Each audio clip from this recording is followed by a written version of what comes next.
The final days of 2025 close under a sky heavy with tension over the South China Sea, a vital artery for global trade now at the center of a dangerous standoff. The United States, the Philippines, and China are the main actors in this escalating drama. At the heart of the conflict, China's sweeping territorial claims, clashing with the sovereign rights of its neighbors. The recent arrival of a U.S. aircraft carrier in the Philippines is a bold signal of American support for Manila. This deployment comes as the Philippines grows more defiant against what it calls China's aggressive actions in its waters. Tensions are no longer abstract, they're playing out in real, dangerous encounters at sea, raising alarms from Manila to Tokyo.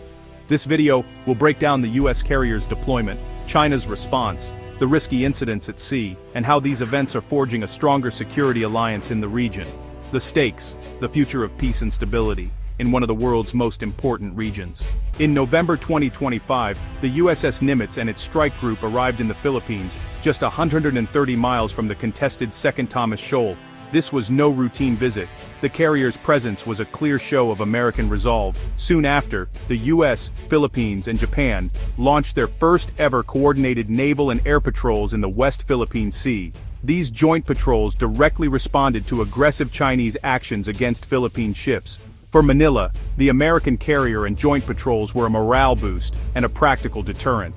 The deployment reassured allies and sent a direct message to Beijing: the U.S. will not allow any single country to control these international waters. Freedom of navigation operations are now front and center, challenging China's expansive claims. The U.S. presence signals that Manila is not alone, and that international law will be defended. The region is on alert as military posturing intensifies.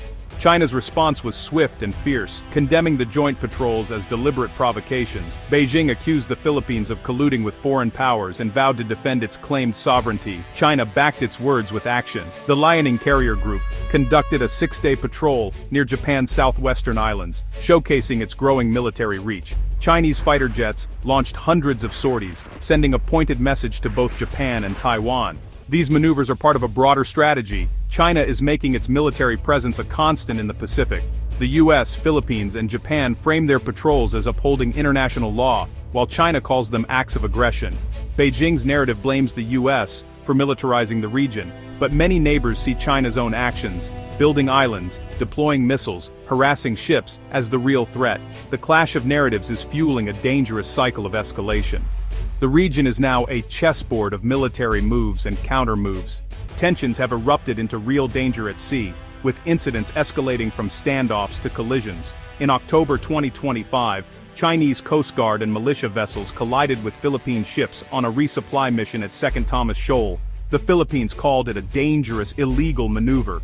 China was actively blocking the mission. In December, Chinese J-15 jets locked fire control radars onto Japanese F-15s, monitoring the Liaoning, a serious escalation that lasted 30 minutes. Japan's defense minister called the action dangerous, highlighting the risk of miscalculation. The crowded waters are a constant hazard.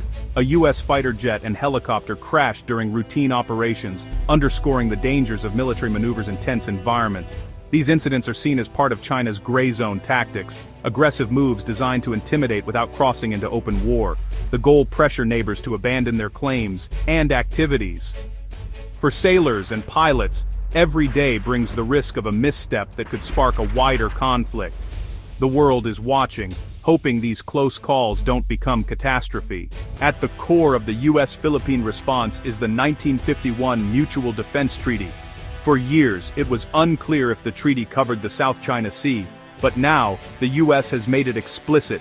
Any armed attack on Philippine forces or vessels in these waters could trigger a U.S. response. This red line is a game changer, raising the stakes for any future aggression. The U.S. commitment gives Manila the confidence to stand up to Chinese pressure, knowing it has powerful backing. The treaty transforms a regional dispute into a matter of global concern. For China, the risk of provoking a direct conflict with the U.S. is now much higher. The treaty acts as both shield and deterrent, shaping every move in the South China Sea. The Philippines continues its patrols, emboldened by this ironclad promise. The balance of power is shifting, and every action is now under the shadow of this alliance. The world waits to see if deterrence will hold. The US, Philippines, and Japan are forging a new trilateral partnership, moving beyond individual alliances to coordinated action. Their first joint patrols in the South China Sea mark a turning point. These nations are now presenting a united front. The partnership is expanding. Over 500 joint military engagements are planned for 2026 between the US and Philippines alone. Japan is supplying patrol vessels and defense equipment, helping the Philippines strengthen its maritime defenses. For Manila, this means advanced capabilities and diplomatic muscle. For the US, it's legitimacy and regional support. For Japan, it's about protecting vital trade routes. This alliance is reshaping the Indo-Pacific, creating a network of democracies pushing back against China's attempts to rewrite the rules. After the radar lock-on incident, US and Japanese defense chiefs held urgent talks, showing a new level of integrated response. The message to Beijing: aggression against one is a concern for all. The trilateral partnership is now a central pillar of regional security. The stakes and the risks have never been higher. The South China Sea is more than a regional flashpoint. It's a global crossroads with trillions in trade at stake. Any conflict here would ripple across the world economy, disrupting supply chains and raising prices everywhere. The current standoff is a test of the international, rules-based order, with China's actions challenging decades of established law. If might makes right, the entire system unravels. The US, Philippines, and Japan are responding with unity, but the risk of miscalculation grows as military activity increases. The challenge: deter aggression without provoking war, a delicate balance requiring steady nerves and clear communication. Ultimately, dialogue and diplomacy are essential. Military posturing alone can't secure lasting peace. The cost of failure is a conflict Asia and the world cannot afford.